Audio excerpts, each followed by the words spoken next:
Does anyone make it 2 o'clock? I don't want to get criticized for starting too early, but I think we'll probably start. Let's get on with this. It's going to be a bit of a whirlwind tour, really, because it's 25 minutes. But I shall run through this quickly, but slowly, seeing as I'm Irish and I get accused of speaking so fast. Very quickly, Velocity Worldwide. We're a global customer engagement agency. You'll hear me talking about Darius, which is a platform that we've built, which really converges all digital, mobile, social, and traditional channels onto one platform. And that's the basis of where we get our knowledge in terms of customer engagement, how people are behaving, and how we work with our clients. So Darius is not the guy that was in the X Factor or whatever it was many moons ago, although I sense a lot of love in the room. Why is customer engagement important? Quite frankly, if you don't have a two-way dialogue with your customers in the current marketplace, your business is going to fail, because someone else who's prepared to have those levels of conversations is going to come along and take your business from you, take your customers from you. And that is the very real fact of where the customer is in today's marketing. We have to listen to what they're saying, and we have to be able to react to what they want. We tend to look at our customers when we're talking to our clients. We get them to understand their customers as an audience. And if you're an audience, you need to be entertained. I noticed my first couple of jokes didn't go down so well, but I hope to improve on that. You really need to engage your audience, but also you need to be able to track and measure what they're doing, and then work on what's working for them. Give them back what's working.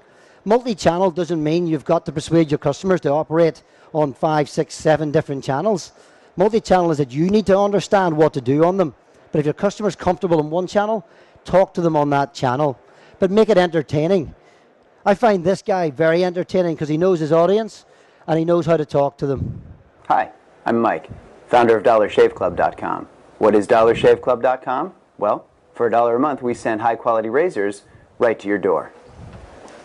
Yeah, $1. Are the blades any good? No. Our blades are f***ing great.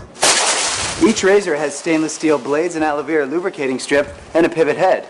It's so gentle a toddler could use it. And do you like spending $20 a month on brand name razors? 19 go to Roger Federer. I'm good at tennis. And do you think your razor needs a vibrating handle, a flashlight, a back scratcher, and 10 blades? Your handsome-ass grandfather had 1 blade and polio. Looking good, pop-up! Stop paying for shave tech you don't need. And stop forgetting to buy your blades every month. Alejandro and I are going to ship them right to you.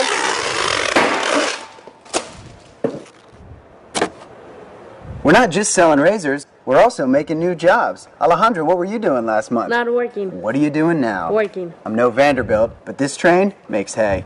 So stop forgetting to buy your blades every month and start deciding where you're going to stack all those dollar bills I'm saving you. We are DollarShaveClub.com, and the party is on. I know karate, I know jiu-jitsu, and drive like a gangster when I'm coming to see you.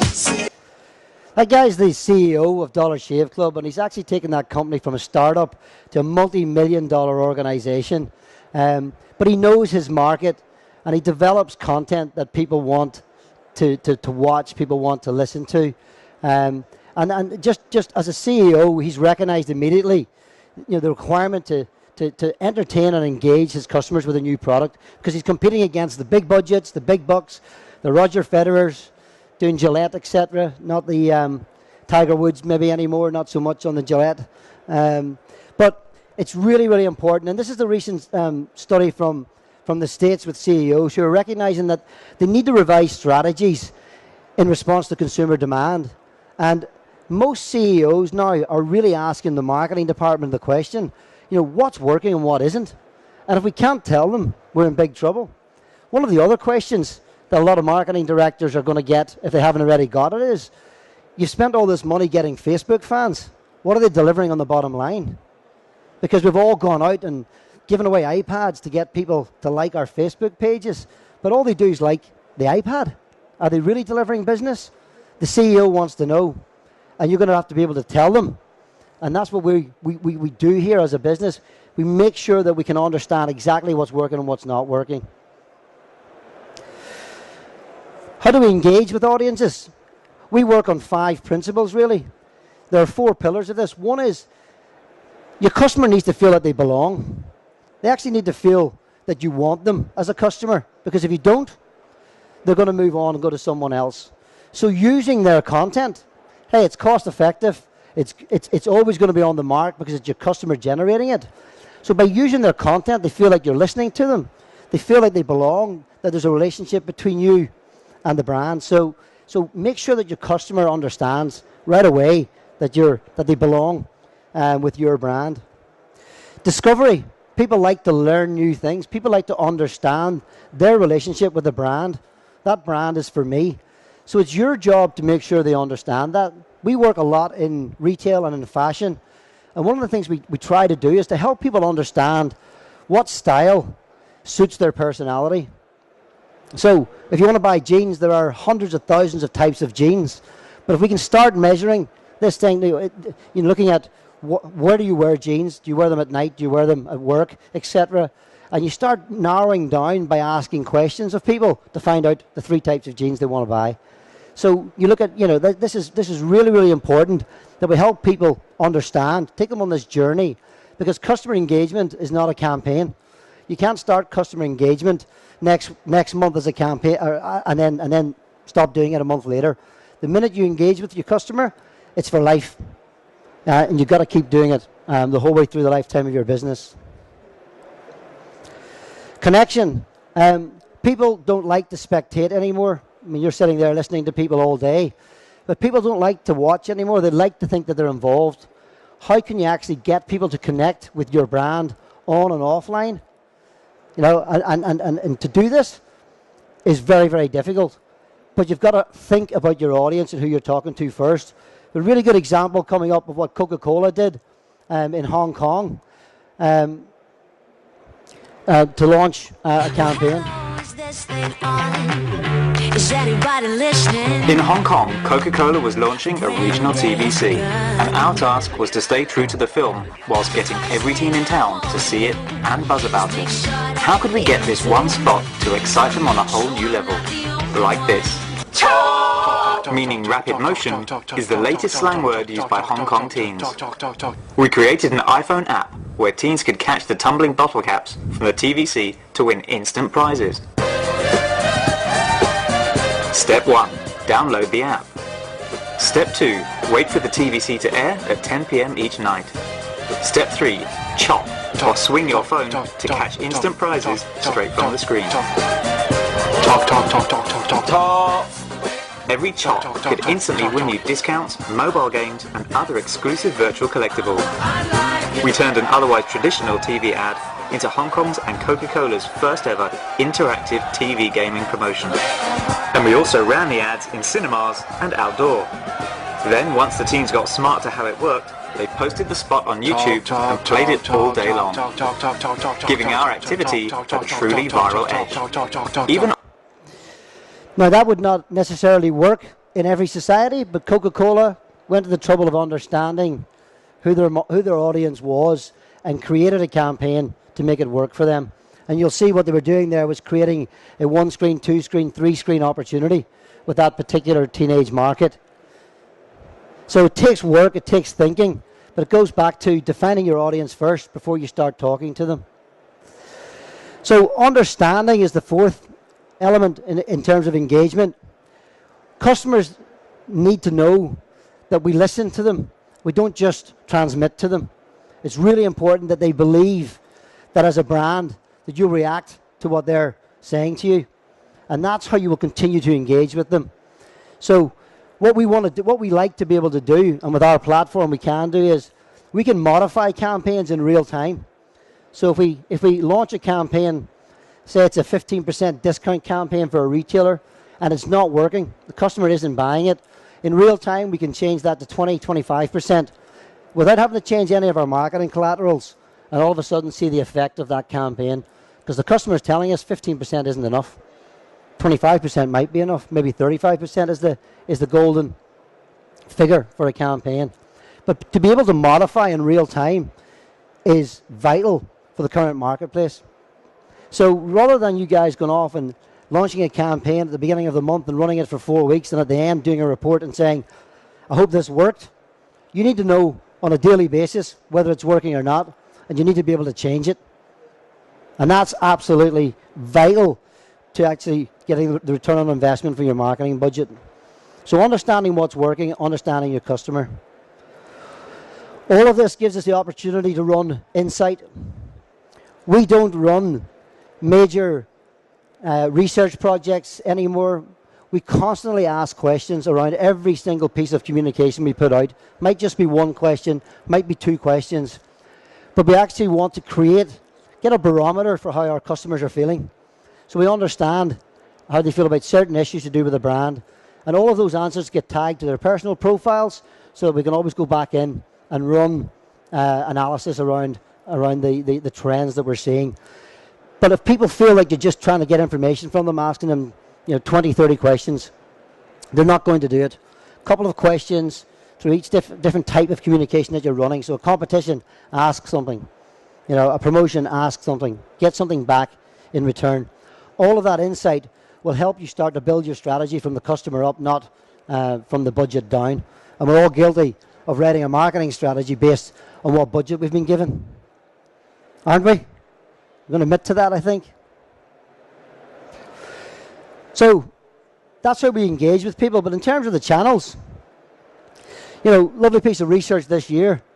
The word digital marketing is going to disappear because it's just marketing. I know of one major business 4 or 5 years ago, the managing director said digital was a fad and that apps would never last. I know that business has actually dropped about 70 million in profits in the last year because they stuck with their traditional form of business. But what we're talking about here now is just marketing. But the customer has the ability to respond one-to-one.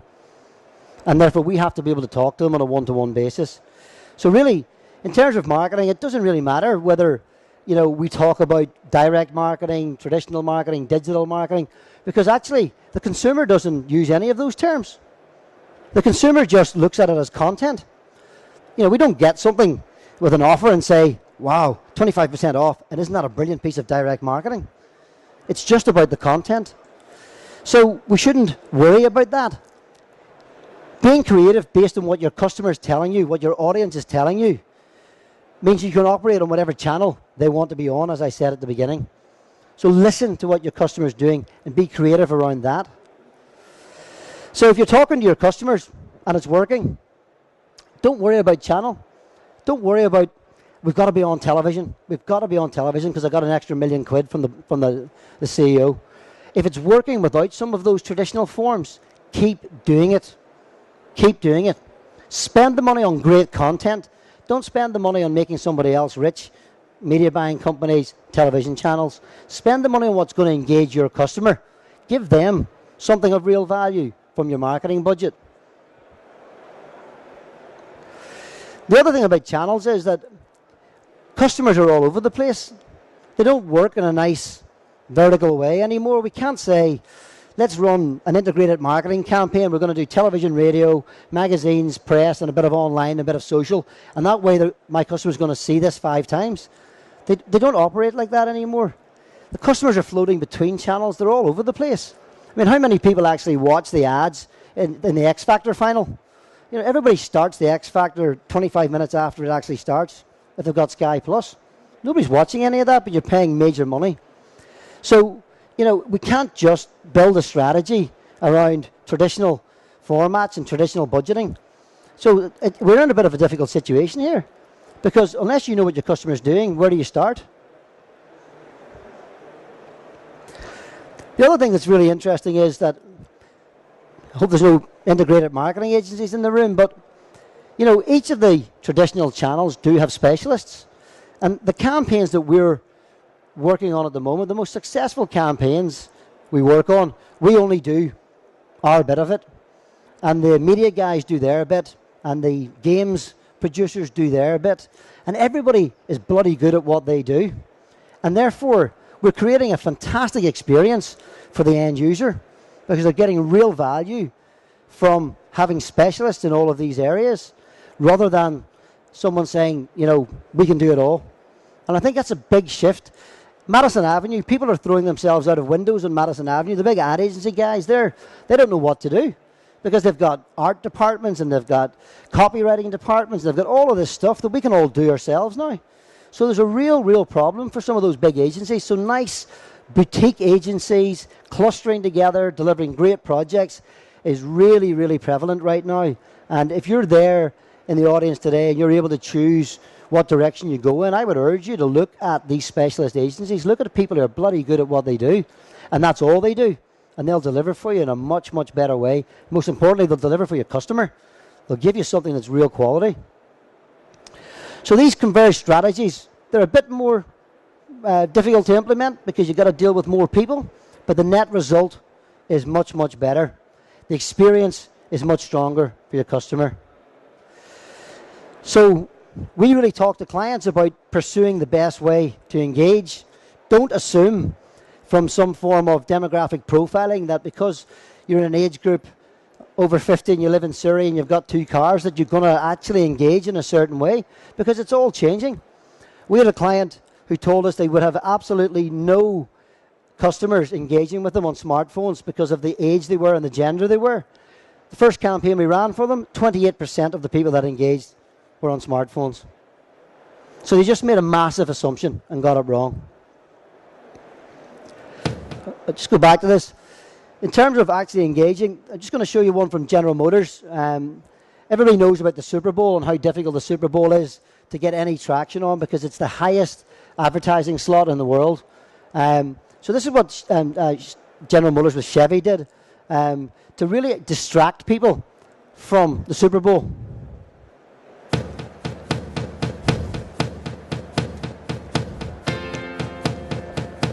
Super Bowl is the most watched American television broadcast of the year, drawing over 100 million viewers.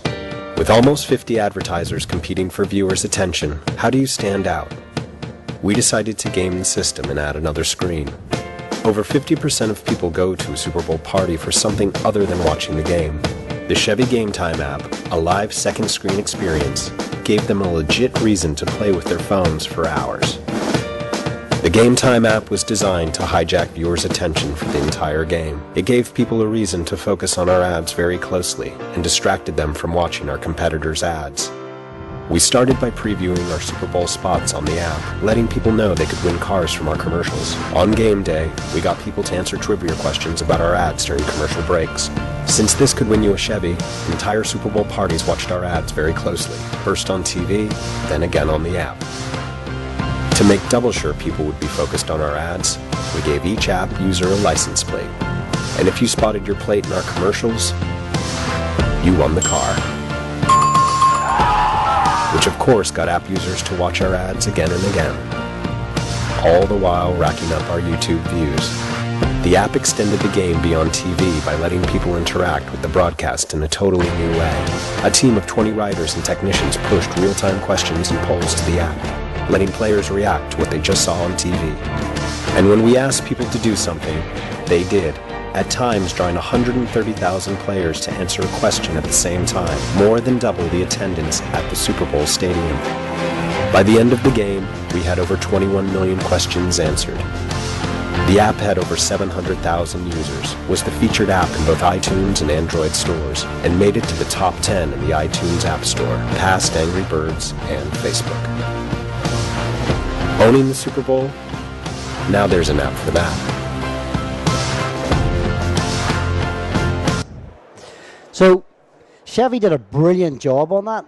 They absolutely distracted people from watching the major advertising that was going on there and took a whole other group of people who weren't necessarily watching the match and engaged with those guys.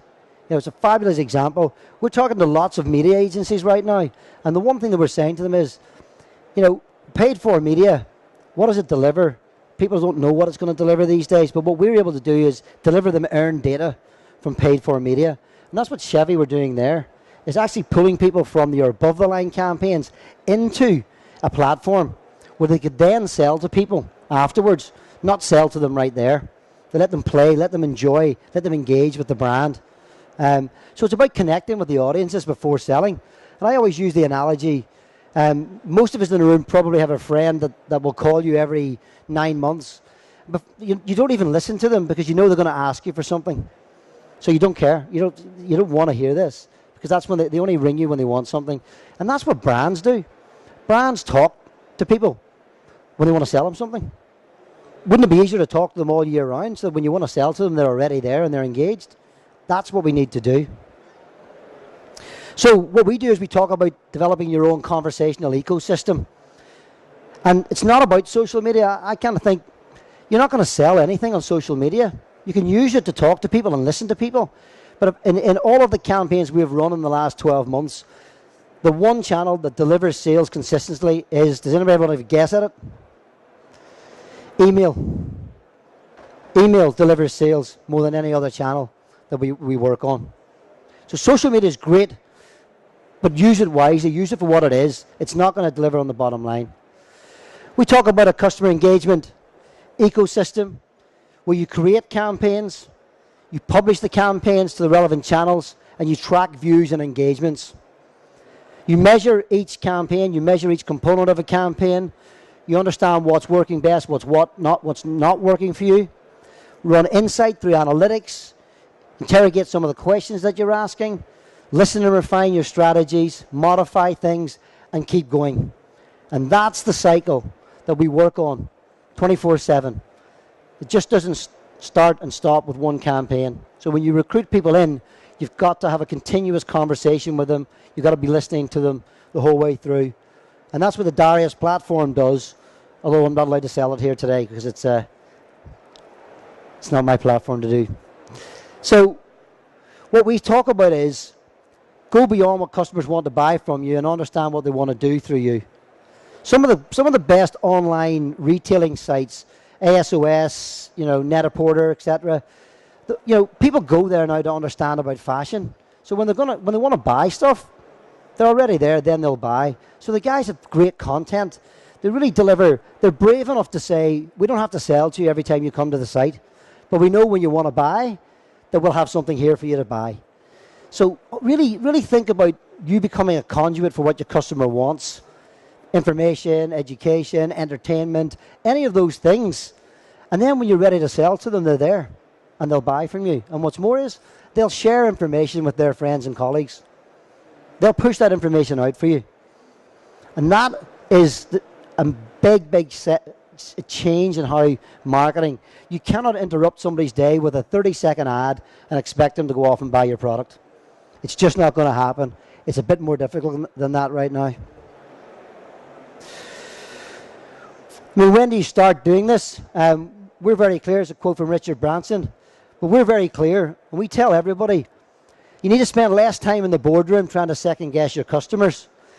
You've got to get out there. Talk to your customers. Build your strategy from your customers' behavior up, not the executive down, not the boardroom down.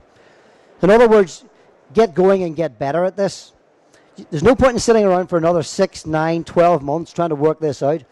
And I know of one major global brand, food retail brand, who took all of their major executives into a room, and that room was chaired by a table of 15-year-olds to help them understand digital. So they obviously thought digital was Facebook or social media. But, that proves that even the big guys aren't getting it right and have to get it right. But just get going with your customers. Let them tell you how to build your strategy. We've got a client who actually came to us and was about to go up. They're a sponsor of the World Cup. And I was talking to him. He was going off to Brazil to work out how to come up with some South American flavored food recipes for the world, because they're going to be a sponsor of the World Cup. And I jokingly stopped him and said, what happened if the World Cup was in Poland? Was it going to be, vodka flavored chicken? What were you going to do? And my point was, you're assuming because you're sponsoring the World Cup that people want to eat South American flavored food because it's in Brazil. And he stopped. And to be fair to these guys, they really thought about it. And we started doing some more work with them. And we're working with them now on their campaigns leading up to the World Cup. But their whole marketing department has been changed. It's now called brand and innovation. And they're going to use customer engagement to tell them what products they should make to sell to the customer. And that's a big, big step, but they've got the capability to do that because they own the supply chain and factories. But that means they're taking the guesswork out of what people want to buy from them. And that's a significant shift for a major business. Final thoughts, really, in terms of this presentation. User feedback will drive strategic change. I do genuinely believe, I read this stuff everywhere, but I don't see it in action. I hear people blogging, talking about engagement and one-to-one and everything that they're doing. And every time I get a brief, somebody wants a big idea and an ad campaign. So we don't answer those briefs anymore. People, you guys are talking about it. You hear it all the time. You got to start doing it because the customer's ahead of you. Customers are 2-screen users, 3-screen users. They share information. They do all of that. But you guys have to build it into your strategies because that's where your customer is going to be. Belonging, discovery, connection, and understanding. That's how you engage with customers. And you can't pay lip service to that because they'll see through it. You've got to show them that you just don't transmit when it suits you. You've got to show them you listen to them as well and act on what they're telling you. Your audience will help you determine the channel where you spend your money. Don't let anybody else fool you. You know, the soft metrics of, eyeballs on your TV ad, etc. That's not where it's at. How many people are engaging with you through the marketing budget that you've got? Cost per view, cost per engagement, per channel, per component, per campaign. That is the information you need to have for your boss or for your business. And get it before they ask for it. That'd be nice. Go in and give it to them. Build your own conversation ecosystem. Use everything that you got out there, but pull them into your own system. You can sell to them in there. Nobody can change the rules because it's your system. So Facebook, Twitter, those guys can't hurt you by changing the rules to meet their share price. Just go back, get going, and you'll get better at this. Start engaging your customers, and they'll give you everything you need to know to build your strategies. Get out there, do it after today. Go, start. Don't wait for 12 months. Don't wait for 18 months. Don't worry about your website being redone. Just get out there and start doing this. For me, good brands really do their best to understand their customers, but great brands will make sure that their customers know that they understand them, they listen to them, and they've reacted to them. I want someone to come back and tell me, great idea, we're doing that. I'll tell everybody about that. That's a great brand. That's a great brand strategy. You can't improve what you can't measure. If you don't know, everything that you do now must be measured. Everything that you do. And the minimum you should get back for every penny you spend on marketing is a piece of information. Either new data or new information about people you've already got in your database. You should be looking at a minimum return on investment. That's what it should be. The last time I did a presentation like this to a client, he actually said to me, so soon agencies won't be able to build what they can't measure. And that was an interesting one, but he's probably right. We're all under pressure to deliver return on investment. And everybody in the room is under pressure to deliver return on investment. And this approach with customer engagement will help you do that. It's not the panacea. We're not just saying it's digital. It's everything. But you've got to be able to measure all forms of marketing, whether it's traditional, mobile, social, anything in that digital sphere has got to be measured so that you can actually build better strategies. Thank you very much.